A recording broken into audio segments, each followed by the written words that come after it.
시편 119편 97절에서 105절의 말씀을 함께 보도록 하겠습니다. 우리 말씀 함께 합독하도록 하겠습니다. 함께 읽겠습니다. 내가 주의 법을 어찌 그리 사랑하는지요. 내가 그것을 종일 작은 소리로 읊조리나이다. 주의 계명들이 항상 나와 함께하므로 그것들이 나를 원수보다 지혜롭게 하나이다. 내가 주의 증거들을 늘 읊조림으로 나의 명철함이 나의 모든 스승보다 나으며 주의 법도들을 지킴으로 나의 명철함이 노인보다 나으니이다. 내가 주의 말씀을 지키려고 발을 금하여 모든 악한 길로 가지 아니하였사오며 주께서 나를 가르치셨으므로 내가 주의 규례들에서 떠나지 아니하였나이다. 주의 말씀의 맛이 내게 어찌 그리 단지요. 내 입에 꿀보다 더 다니이다. 주의 법도들로 말미암아 내가 명철하게 되었으므로 모든 거짓 행위를 미워하나이다. 주의 말씀은 내 발의 등이요 내 길의 빛이니이다. 아멘. 이 말씀이 우리의 영혼을 살리는 말씀이 될 줄로 믿습니다. 이번 달에는 주님께 부르는 노래라는 주제로 시편의 말씀을 함께 나누고 있습니다. 오늘은 그 세 번째 시간으로 토라시, 말씀시라고 불리는 말씀시, 하나님의 말씀을 찬양하는 노래를 살펴보도록 하겠습니다. 오늘 저희들이 읽은 이 시편 119편이 대표적인 말씀시입니다. 이 시편은 성경 전체에서 가장 긴 구절로 되어 있습니다. 총 한 편이 176구절로 되어 있어요. 176구절. 한 편이 4장 분량의 시편으로 되어 있습니다. 이 176구절에서 이 시편 기자는 하나님의 말씀의 능력 그리고 하나님의 말씀의 가치, 유익 그 여러 가지들을 노래하고 있다는 것입니다. 우리가 이 시편의 내용을 176구절을 다 살펴볼 수는 없고 특별히 이 시편에 기록되어 있는 하나님의 말씀의 능력과 유익에 대한 구절을 우리 함께 살펴보도록 하겠습니다. 오늘 말씀에서 시편 기자는 하나님의 말씀을 통해서 우리의 삶에 누려지는 유익이 크다라고 이야기를 해요. 그리고 25절 말씀에서 먼저 이렇게 고백을 합니다. 25절 말씀 함께 보도록 하겠습니다. 읽겠습니다. 내 영혼이 진토에 붙어 싸우니 주의 말씀대로 나를 살아나게 하소서.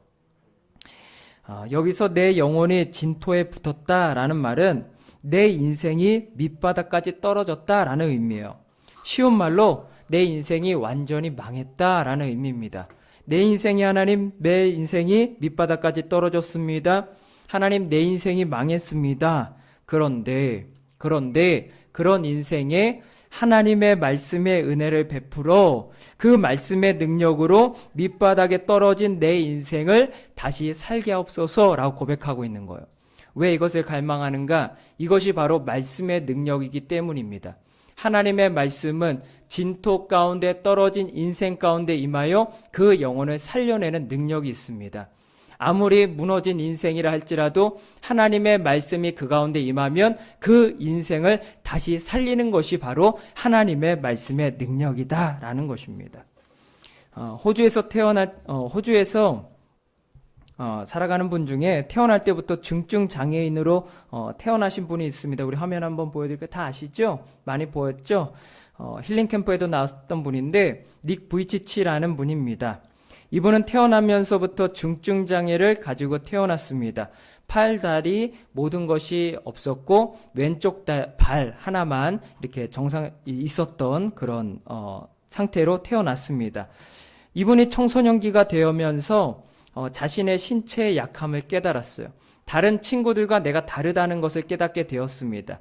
그러고 나서 스스로 목숨을 끊으려고 합니다. 내 인생은 살아갈 가치가 없다. 나는 아무 의미 없는 인생이다 생각하고 스스로 목숨을 끊으려고 했습니다. 그런데 이런 진토 가운데 떨어진 밑바닥까지 떨어진 이 인생 가운데 하나님의 말씀이 떨어졌어요.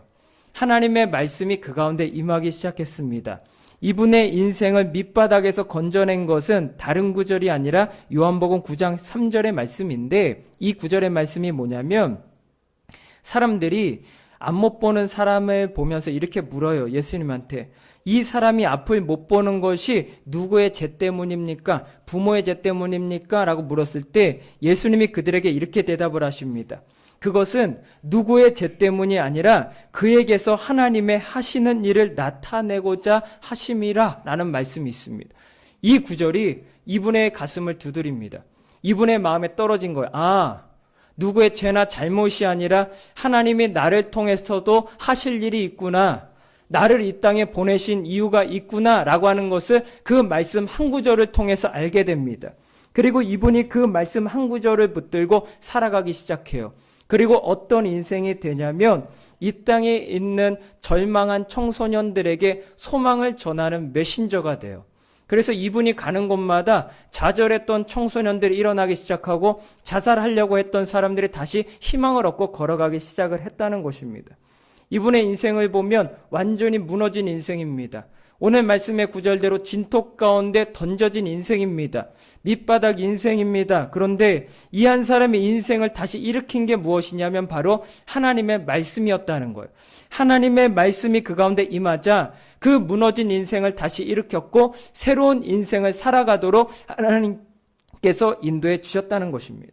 우리 인생을 다시 일으키는 것은 무엇인가요? 내 인생을 다시 살게 하는 능력이 어디서 나오나요? 그것은 바로 하나님의 말씀의 능력으로부터 나오게 된다는 것입니다. 우리가 내 인생을 새롭게 하고자 할 때 세상의 다른 것을 구하기보다 그렇기 때문에 우린 먼저 구해야 되는 게 하나님의 말씀을 구해야 됩니다. 하나님의 말씀이 내 가운데 먼저 떨어지기를 원합니다. 하나님의 말씀이 내 심령 가운데 떨어지기를 원합니다. 그러니 내 삶 가운데 하나님의 말씀을 허락해 주옵소서. 그 마음으로 나아갈 때 하나님의 말씀이 우리 가운데 임하고 그 말씀으로 인하여 내 인생이 새로운 길로 나아갈 수 있게 된다라는 것입니다.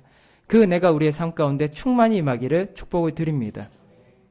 두 번째로 시편 기자는 하나님의 말씀의 유익을 103절에서 이렇게 고백을 합니다. 우리 함께 읽겠습니다.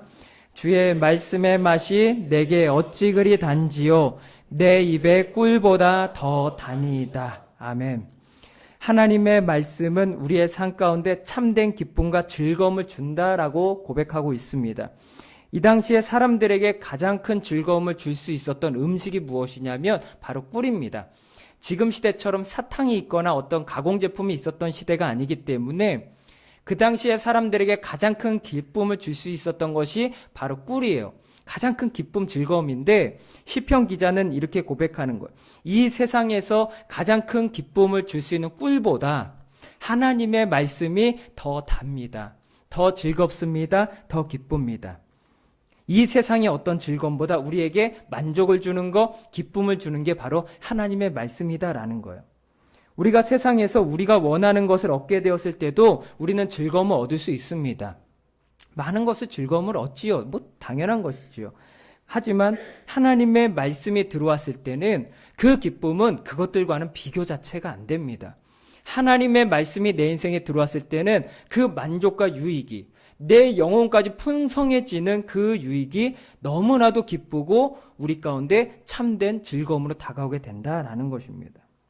제가 지난주에 기도 생활을 하는데 월요일부터 수요일까지 마음이 많이 무겁더라고요. 이상하게.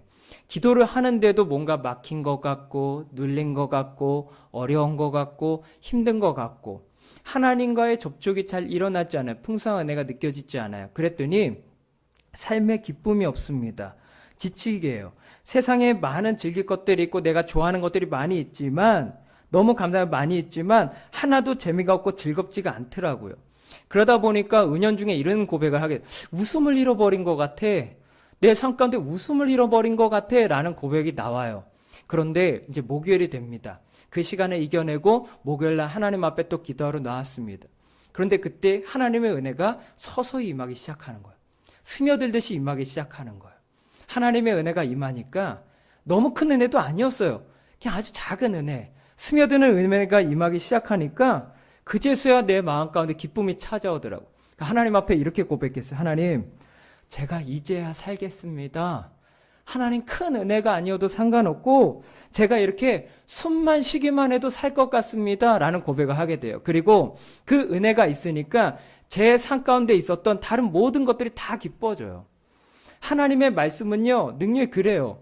내 인생에 아무것도 재미없다가도, 아무것도 즐겁지 않다가도 하나님의 은혜가 임하기 시작하면, 하나님의 은혜가 내 삶 가운데 들어오기 시작하면 그 모든 것들이 즐거워져요. 그렇게 내 인생에 생명을 가져다 주는 것이 바로 하나님의 말씀이에요. 그렇게 목요일날 은혜를 받았어요. 하나님을 갈망하는 마음이 있죠. 그리고 오늘 아침 씻고 준비를 하는데 하나님의 딱 메시지 하나가 제 가운데 탁 다가왔어요. 무엇이었냐면 우리가 암송하고 있는 말씀, 여호와는 나의 목자시니 내게 부족함이 없으리로다. 그가 나를 푸른 풀밭에 누이시며 나를 쉴만한 물가로 인도하시는도다. 내가 사망의 음침한 골짜기를 다닐지라도 해를 두려워하지 않는 것은 주께서 나와 함께 하심이라. 주의 지팡이와 막대기가 나를 안위하시나이다. 그 말씀이 제 가슴에 탁 박히는 거예요. 막 다 들어오니까 세상 모든 상황이나 여건들이 전혀 상관이 없더라고요. 그 말씀이 제 안에 돌면서 기쁨과 만족으로 제 마음을 평안으로 채우더라고요.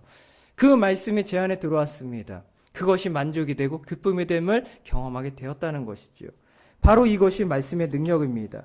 우리가 이 세상에서 낙심하고 실망했을 때, 이 세상에서 소망을 찾을 수 없을 때 하나님의 말씀이 내 가운데 들어와 나를 살리고 내 인생의 의미를 심어주며 참된 기쁨과 만족을 누리게 해주는 것이 바로 우리의 하나님의 말씀이다라는 것이에요.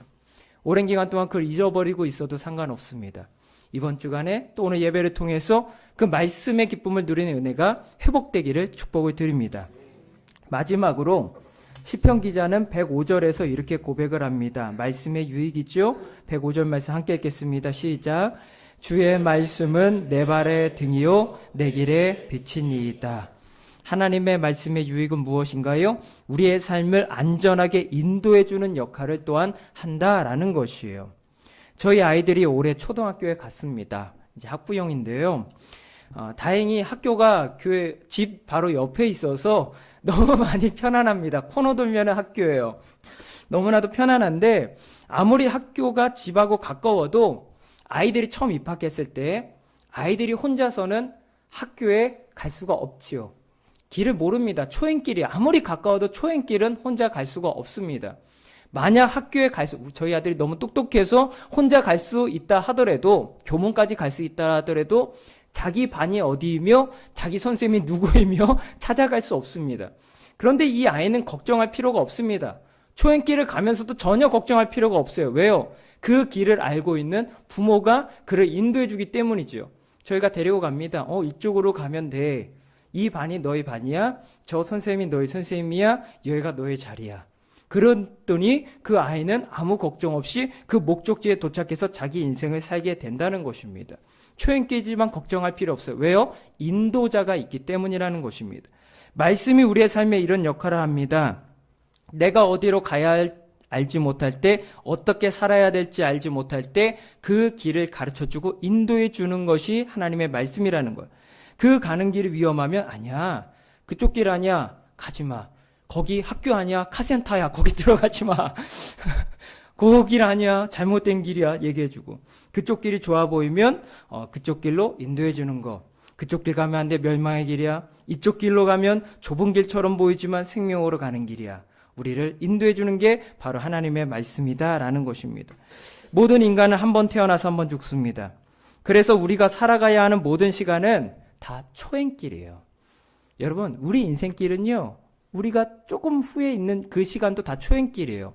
그래서 저는 30대가 되고 40대가 됐을 때 사실 저는 저 스스로에 대해서 굉장히 어떻게 살아야 될지 몰라서 하나님 앞에 기도를 많이 했어요. 하나님, 전 30대가 처음입니다. 전 40대가 처음이다. 내 인생은 항상 초행길이에요. 전 살아본 적이 없어요. 그래서 그때가 되었을 때 하나님께 묻지요. 하나님, 제가 30대를 어떻게 살아야 될까요? 40대를 어떻게 살아야 될까요? 말씀 안에 있어요. 그리고 저에게 다가옵니다. 20대에 너의 열정과 비전 위에 살았다면 30, 40대에는 섬기는 인생이 되었으면 좋겠다 라고 하면서 내 인생을 인도해 가시더라 라는 거예요. 우리 인생은 다 초행길입니다. 하지만 우리가 걱정하지 않아도 되는 이유는 뭐예요? 하나님이 인도자 되어 주셔서 우리를 인도해 가시기 때문에. 그리고 최종 목적지가 어딘지 가르쳐 주시지요. 우리는 그 말씀을 따라 살아가고 때론 실수해도 괜찮아요. 거기서 또 하나님이 건져내시니까. 그리고 그렇게 살아가다 보면 그 길 끝에서 하나님을 배우게 되겠구나. 그 길의 끝 또한 우리에게 말씀해주고 있다라는 것입니다. 우리가 때로는 살아가다가 방향을 잃어버릴 때도 있습니다. 이렇게 사는 것이 맞아? 나 괜찮은 거야? 괜찮아요. 그때 하나님의 말씀을 붙잡고 주님께로 나아가면 주님의 인도가 우리의 삶을 다시 정상궤도로 올려놓아 준다라는 것입니다. 이처럼 하나님의 말씀은 우리의 삶에 많은 유익을 줍니다. 많은 유익을 줘요.